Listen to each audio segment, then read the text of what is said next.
आपकी मान्यताएं अच्छी हैं, आपके अनुशासन के लिए, आपके जीवन दर्शन के लिए, आपके इतिहास के लिए, आपकी परंपराओं के लिए, आपकी मान्यताओं के लिए, लेकिन बदलाव अगर इस देश में आएगा, बदलाव अगर इस राज्य में आएगा, तो राजनीतिक व्यवस्थाओं से आएगा, वैज्ञानिक सोच से आएगा।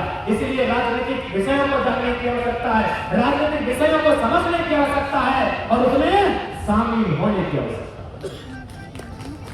आज की युवा पीढ़ी, आज के नौजवान, आज की नौजुवतियां ये कहते हैं कि आई हेट पॉलिटिक्स, আমি পলিটিক্সকে ভালোবাসা করে এটা আপনি বলেন না, আমি আপনাকে ভালোবাসা, यार बोले कि पॉलिटिक्स के भालोबासा करे, तो भाई पॉलिटिक्स को आपको यहाँ नहीं मानेंगे तो फिर पॉलिटिक्स को वे लोग आएंगे जो पॉलिटिक्स को खराब करे। राजनीति हम लोग कहते हैं आई हेट पॉलिटिक्स, मुझे राजनीति पसंद नहीं।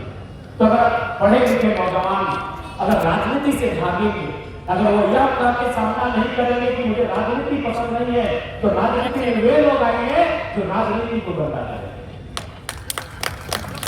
और आज किसी से नहीं छुपा है, आज किसी से नहीं छुपा है कि आज की परिस्थिति क्या है,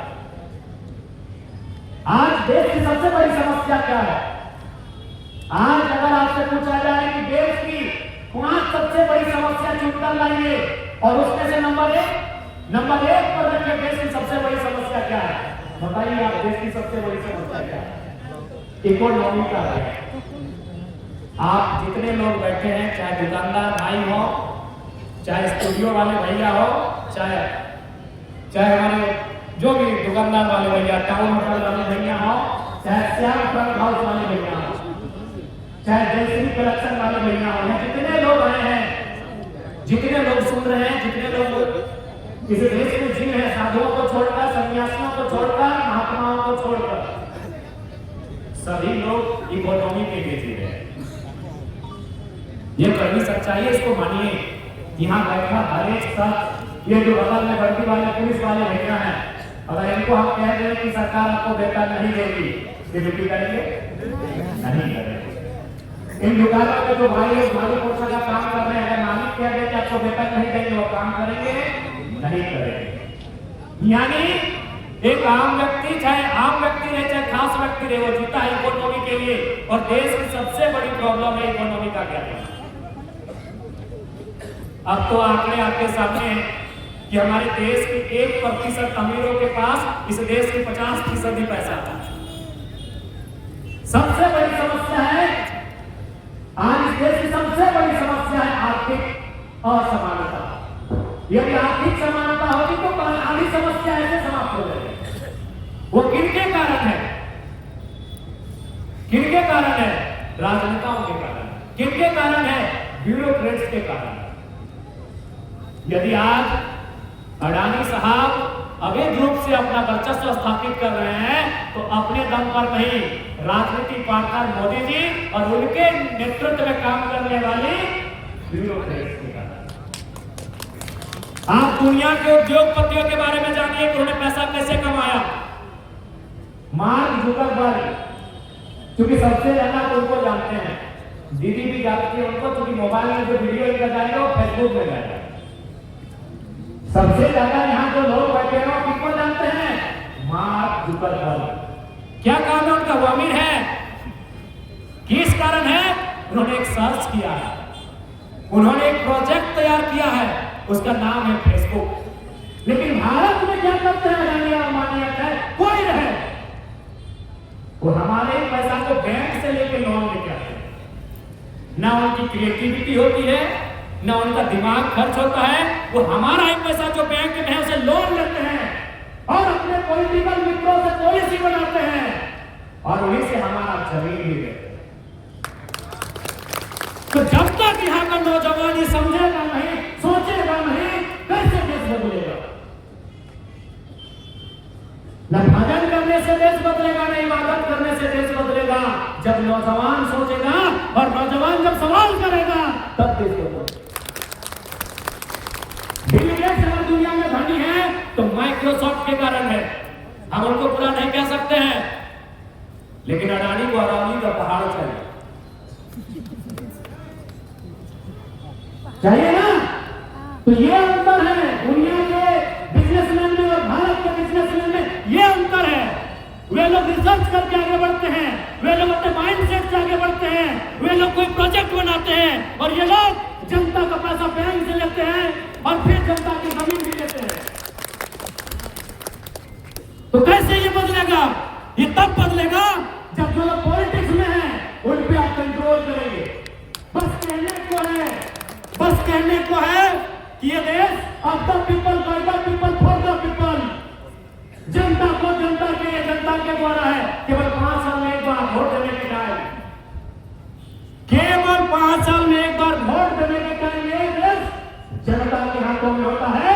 उसके बाद जनता सड़कों में होती है और नेता हाथ हो जाते हैं। उस व्यवस्था को बदलना होगा और ये व्यवस्था एक दिन में नहीं बदलेगी, लेकिन बदलेगी। आज देखिए एक नया विधायक, एक नौजवान विधायक झारखंड में बना है और आज आपको मालूम होगा, कई बार आपके पुरिया के लोग हमसे मिलने गए हैं, पूछिए कि हमको ठीक से मिल पाए, नहीं मिल पाए। क्यों नहीं मिल पाए मालूम है? क्योंकि मेरा जन्म हुआ है धनबाद जिला में और हम जहां से विधायक बने वो गिरिडीह जिला है और हमने एक प्रतिज्ञा लिया है, मैंने एक शपथ लिया है कि मैं अपने जिले से बाहर 1 इंच जमीन नहीं कर दूंगा।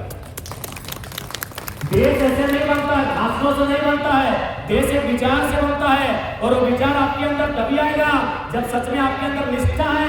अपने लोगों को तकलीफ में रोकते हुए देखकर आपके अंदर अगर सच में तकलीफ है तब देश बदलेगा।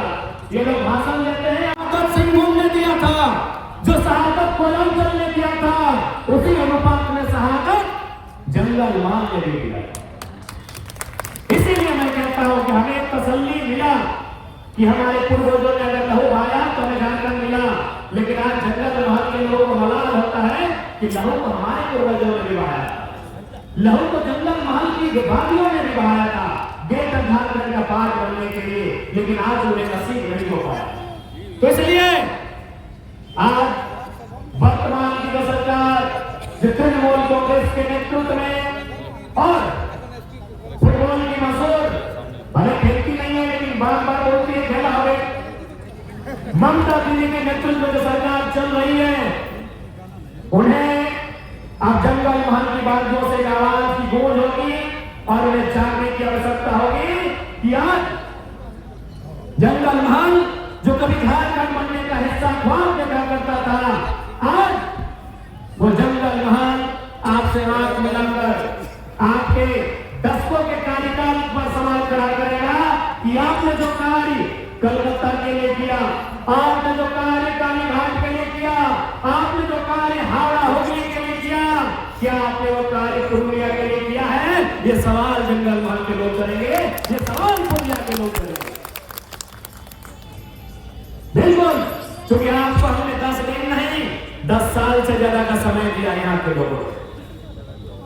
आप यहाँ का नौजवान, यहाँ के बुजुर्ग, यहाँ की महिलाएं जरूर सवाल करेंगे, आपसे पूछेंगी, आंख से आंख मिलाकर पूछेंगी, क्योंकि ये राजतंत्र नहीं है, लोकतंत्र है और लोकतंत्र में जनता सर्वोपरि होती है। जनता ये सवाल पूछेगी कि आपने अपने महत्वपूर्ण हिस्सों के लिए जो काम किया, क्या वो पुरुलिया के लिए क्या किया? अगर किया है तो पुरुलिया के तमाम सरकारी कॉलेजों का औचक निरीक्षण करने की आवश्यकता है। उनमें कितने विद्यार्थी पुरुलिया के हैं और कितने विद्यार्थी पुरुलिया के बाहर अन्य जिलों के हैं। यदि आपने पुरुलिया के लिए, इन क्षेत्रों के लिए कार्य किया है तो आज फौरन औचक निरीक्षण करने की जरूरत है कि यहाँ के अभ्यर्थियों को, यहाँ के स्टूडेंट्स को आपने कितना नामांकन करवाया है और बाकी का कितना हुआ है। देखिए, एक बार बस पर जाएंगे, चाहे कोई राज्य हो, चाहे कोई देश हो, सब समान नहीं होते हैं। पुरुलिया एक ग्रामीण परिवेश में जीवन यापन करने वाला क्षेत्र है। हम कलकत्ता और पुरुलिया की तुलना नहीं कर सकते हैं। कलकत्ता में 10 किलोमीटर के क्षेत्रफल में करोड़ों की आबादी बसती है। बसती है कि नहीं बसती है? पुरुलिया में हजारों वर्ग किलोमीटर में फैला हुआ क्षेत्रफल होगा, लेकिन वहां लाखों की आबादी है। तो हम पुरुलिया और कलकत्ता की तुलना को अध्ययन नहीं कर सकते हैं। पुरलिया ग्रामीण परिवेश को जीता है, पुरलिया खेत खलिहान को जीता है, पुरलिया धान को जीता है, पुरलिया गांव की परंपरा को जीता है। तो इसलिए आज इस क्षेत्र में बसबसाव करने वाले ये लोग जो कालखंड से लंबी लड़ाई, वो लड़ाई महादेवी प्रताप के खिलाफ थी, वो लड़ाई शोषण के खिलाफ थी, वो लड़ाई पुलिस का दमन के खिलाफ थी। जिस लड़ाई को यहाँ के लोगों ने लड़ा था, उस लड़ाई का परिणाम तो इन्हें नहीं मिला, लेकिन उन्होंने संतोष किया बंगाल का हिस्सा बनकर। तो आज दीदी को इसका जवाब देना होगा, बिल्कुल देना होगा, और नहीं तो इस बार जंगल महल की बागियों से आवाज आएगा और इस आवाज से पूरा बंगाल मिलेगा। इस बात को भी ध्यान रखने की आवश्यकता। आज चाहे राज्य की सरकार हो या केंद्र की सरकार हो, केवल अपने पूंजीपति मित्रों का उन्होंने घर चलाने का काम किया है। आज दीदी बोले, मोदी के बोले कि अपनी पूंजीपति मानो, लोग पॉलिटिकल पार्टी बोले अपना सोगी पूंजीपति बोले, लेकिन अपनी सुबाई जाने एक गंगा धोती शारदा चीट फंड घोटाला हुआ है, उसका जांच भी करवाने की आवश्यकता होनी चाहिए। नारा स्टिंग ऑपरेशन भी हुआ है इसी बंगाल की धरती में। आज दीदी ठहाका मार के कहती है कि हम भारतीय जनता पार्टी को अपने बंगाल में देखना पसंद नहीं करते हैं, लेकिन जब नारा स्टिंग ऑपरेशन होता है तो उसमें तृणमूल कांग्रेस और भाजपा के कई बड़े नेता पाए जाते हैं और उस भाइयों को बंद कर दिया जाता है, तब चोर चोर मौसे भाई बन जाते हैं। किससे छुपा है? जिस प्रकार देश में सहारा का स्कैम सामने आता है, गरीब लोगों ने अपने पसीने से कमाई हुई, अपने पसीने से पाई कमाकर सहारा में पैसा जमा किया था। आज जो स्थिति सहारा का हुआ है, वही बंगाल में शारदा घोटाला के नाम से भी जाता है, जिसमें कम लागत लगाकर ऊंची ब्याज और ऊंची प्रॉफिट की लाभ देकर जो गरीब जनता का, भोली भाली जनता का पैसा कलेक्ट किया गया। और आज उन कंपनियों का क्या हुआ, आज उन पे कार्रवाई का क्या हुआ? आज जिन लोगों ने निवेश किया था और निवेश करने वाले लोग आज आत्महत्या करने लगे हैं, उनकी पीड़ा का क्या हुआ? ये सवाल तो वाजिब है और ये सवाल पूछना बनता है। क्या बोल रहे हैं बंगाल वासियों? शारदा चिट फंड घोटाला बोल रहे हैं क्या? इसमें कसूर आपका नहीं है। आज देश की राजनीति ने जनता के स्तर को इतना कम कर दिया है, वो अपने दिनचर्या के जीवन में, वो अपने दैनिक जीवन में फंसकर उलझ कर रह जाते हैं कि उन्हें इतने बड़े घोटाले बहुत कम समय में बुला दिए जाते हैं। आज उनके पास समय कहाँ रहा कि इन विषयों पर बात कर पाए, इन विषयों को याद कर पाए, उनके पास समय कहाँ। आज दैनिक जीवन में इतने मशगूल हो गए हैं जनता, अब बड़े भी क्या करें, साधु संत सन्यासी है नहीं, घर परिवार चलाने वाले लोग हैं, परिवार है, बच्चे हैं, उनके लिए जीना पड़ता है, उनके लिए करना पड़ता है, इसीलिए घोटालों को भी भूल जाते हैं। लेकिन याद रखिएगा, समय के गर्भ में कुछ अगर कथन हो जाता है तो समय के साथ वो चिंगारी बन के वापस भी आता है। और इस बार चाहे भारतीय जनता पार्टी रहे या तृणमूल कांग्रेस रहे, मुझे लगता है बंगाल की जनता को, विशेषकर जंगल महल, पुरलिया, बांकुड़ा, झारखंड, मेदिनीपुर, वहां की जनमानस को उनसे सवाल भी करना होगा, उनसे हिसाब भी मांगना होगा। क्योंकि अगर राज्य में जोड़ा फूल की सरकार है तो केंद्र में कमल फूल की सरकार है।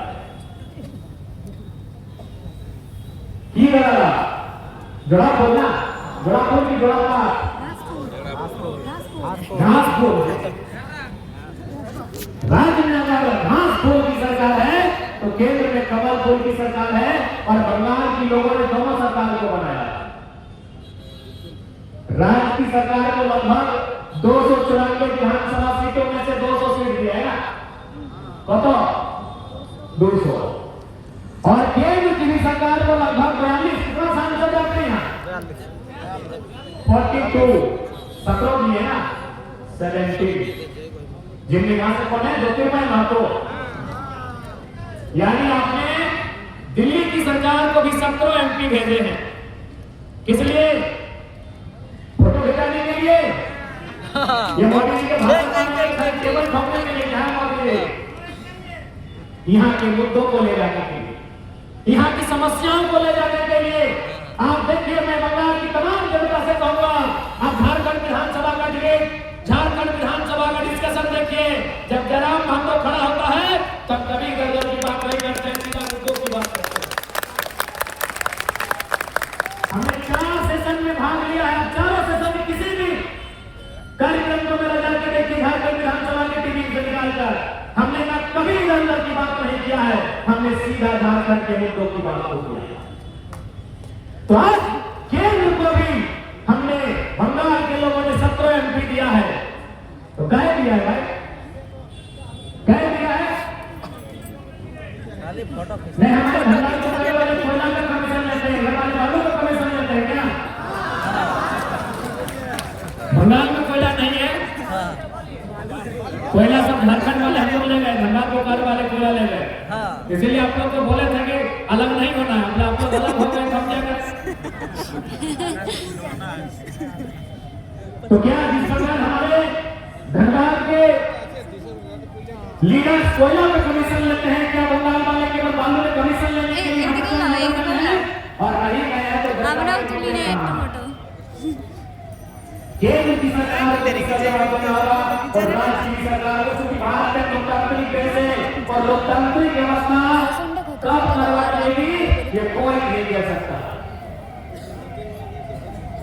एम्बुलेंस को प्रयास रास्ता दे देगा, लोकतांत्रिक व्यवस्था कब करवट लेगी ये कोई नहीं कह सकता। इसलिए आज जो उलगुलान झारखंड की धरती से आया है, जो उलगुलान झारखंड की धरती से वहां के नौजवान लेकर आए हैं, उसका परस्पर सहयोग कहीं न कहीं बंगाल की धरती से मिल रहा है। और निश्चय ही आने वाले दिनों में हमारे बंगाल के जंगल महल के, पुरलिया के लोगों की जो समस्याएं होंगी उन पर उसी आवाज के साथ, उसी बुलंदी के साथ, उसी मजबूती के साथ हम लोग लड़ते हुए दिखेंगे जिस मजबूती के साथ हम लोग जान करने लगते हैं। आज झारखंड में आंदोलन का दूसरा नाम जेएलके है। किसी को कुछ होता है तो उन्हें पहले जेएलके को याद करते हैं, वो भले सरकार की पार्टी के क्यों ना है, क्योंकि उन्हें भी मालूम है अगर संघर्ष के लिए कोई आगे कदम बढ़ाएगा तो जेएलके के लोग बढ़ाएंगे। इसलिए आज बंगाल पुरलिया के टैक्सी स्टैंड से यहाँ के जनमानस को ये साफ शब्दों में कहना चाहेंगे, जो तो जने আছে আপনি সবাই আমি এইটাই গল্প করতে যাই কি এবার এই বঙ্গালের সমীকরণ, এই বঙ্গালের যে পরিস্থিতি আছে, এই যে রাজনৈতিক স্থিতি পরিস্থিতি, এই স্থিতিকে চেঞ্জ করবার দরকার আছে। কেন চেঞ্জ করবার দরকার আছে? পলিটিক্যাল, भारत एक पॉलिटिकल कंट्री है, यहाँ हर एक चीज राजनीति से रिलेटेड है, ये हर एक चीज राजनीति से प्रभावित है। और यदि हम राजनीति को नहीं समझेंगे, यदि हम राजनीति में अगर सुधार नहीं लाएंगे तो हमारे जीवन में सुधार नहीं आएगा।